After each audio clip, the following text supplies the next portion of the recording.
18 বছর ধরে যে স্বপ্নটা শুধু কল্পনা ছিল, আজ সেটা বাস্তব। ভারতীয় ক্রিকেটের রাজপুত্র বিরাট কোহলির স্বপ্ন ছিল শেষ বলে ছক্কা হাঁকিয়ে আইপিএল ট্রফি ঘরে তোলার। সেই স্বপ্নটা পূরণও হলো। বিরাটের শেষ বলে ছক্কা গ্যালারিতে উন্মাদনা, আর ইতিহাসের পাতায় নতুন অধ্যায় লিখল আরসিবি।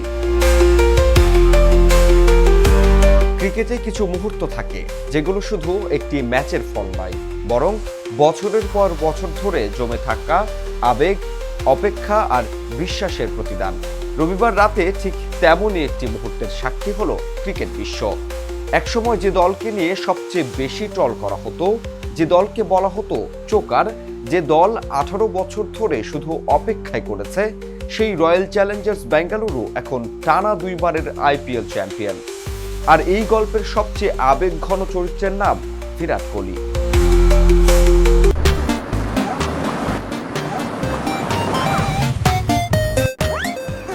ম্যাচ জয়ের জন্য যখন দরকার মাত্র 1 রান, তখন অনেকেই হয়তো সিঙ্গেল নিয়ে ম্যাচ শেষ করতেন। কিন্তু কোহলি যেন ইতিহাসকে আরও রঙিন করতেই ব্যাট হাতে দাঁড়িয়েছিলেন। আরশাদ খানের শেষ বল, আর মুহূর্তেই বল উড়ে গেল স্টেডিয়ামের বাইরে। শুধু একটি ছক্কা নয়, এটি ছিল 18 বছর অপেক্ষার সমাপ্তি। 1 লক্ষেরও বেশি দর্শকের গর্জনে কেঁপে উঠল আহমেদাবাদের স্টেডিয়াম। হেলমেট খুলে 2 হাত ছড়িয়ে দাঁড়িয়ে রইলেন কোহলি। এ যেন শুধু একজন ক্রিকেটারের উদযাপন নয়, বরং লক্ষ লক্ষ আরসিবি সমর্থকদের কান্না, আনন্দ আর স্বপ্নের বিস্ফোরণ। কিন্তু ম্যাচ শেষে কোহলির কথাগুলো বেশি মন ছুঁয়ে যায়। তিনি বলেন, সত্যি বলতে মনে হচ্ছে আমি স্বপ্ন দেখছি। বহুবার কল্পনা করেছি আমরা ট্রফি জিতেছি, আর জয়ের শটটা আমার ব্যাট থেকে আসছে। ভাবুন একবার, বিশ্ব ক্রিকেটের অন্যতম সেরা ব্যাটসম্যান, অসংখ্য রেকর্ডের মালিক, হাজারো অর্জনের অধিকারী একজন মানুষ, তবুও তার সবচেয়ে বড় স্বপ্ন ছিল এই মুহূর্তটাই।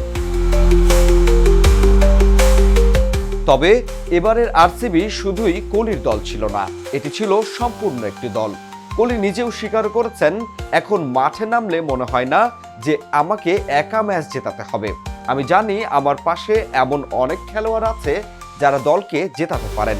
এটাই ছিল এই দলের সবচেয়ে বড় শক্তি। হ্যাজেলউডের আগুন ঝরা বোলিং, ভুবনেশ্বর কুমারের অভিজ্ঞতা, কুণাল পান্ডিয়ার অলরাউন্ড পারফরমেন্স, রাশিক দারের বিস্ময়কর উত্থান, জিতেশ শর্মার নেতৃত্বগুণ, সব মিলিয়ে আরসিবি এবার হয়ে উঠেছিল এক ভয়ঙ্কর ভারসাম্যপূর্ণ দল। মৌসুমের মাঝপথে কিছু ধাক্কাও খেয়েছিল বেঙ্গালুরু। মুম্বাইয়ের বিপক্ষে কষ্টের জয়, কয়েকটি হতাশাজনক ম্যাচ, সব মিলিয়ে কিছুটা শঙ্কা তৈরি করেছিল। কিন্তু সেই কঠিন সময়টি দলটিকে আরও শক্তিশালী করে তোলে। কোহলির ভাষায়, আমরা নিজেদের বলেছিলাম যদি নিজেদের সেরা ক্রিকেট খেলতে পারি তাহলে আমাদের হারানোর মতো কেউ নেই। শেষ পর্যন্ত সেই আত্মবিশ্বাসী সত্যি প্রমাণিত হয়েছে। দীর্ঘ অপেক্ষা, হাজারো ট্রল, অসংখ্য ব্যর্থতা, কত কিংবদন্তি এলেন গেলেন, কিন্তু শেষ পর্যন্ত ইতিহাস লিখলেন বিরাট কোহলি এবং তার আরসিবি। যে স্বপ্ন একদিন শুধু কল্পনা ছিল, আজ সেটাই বাস্তব।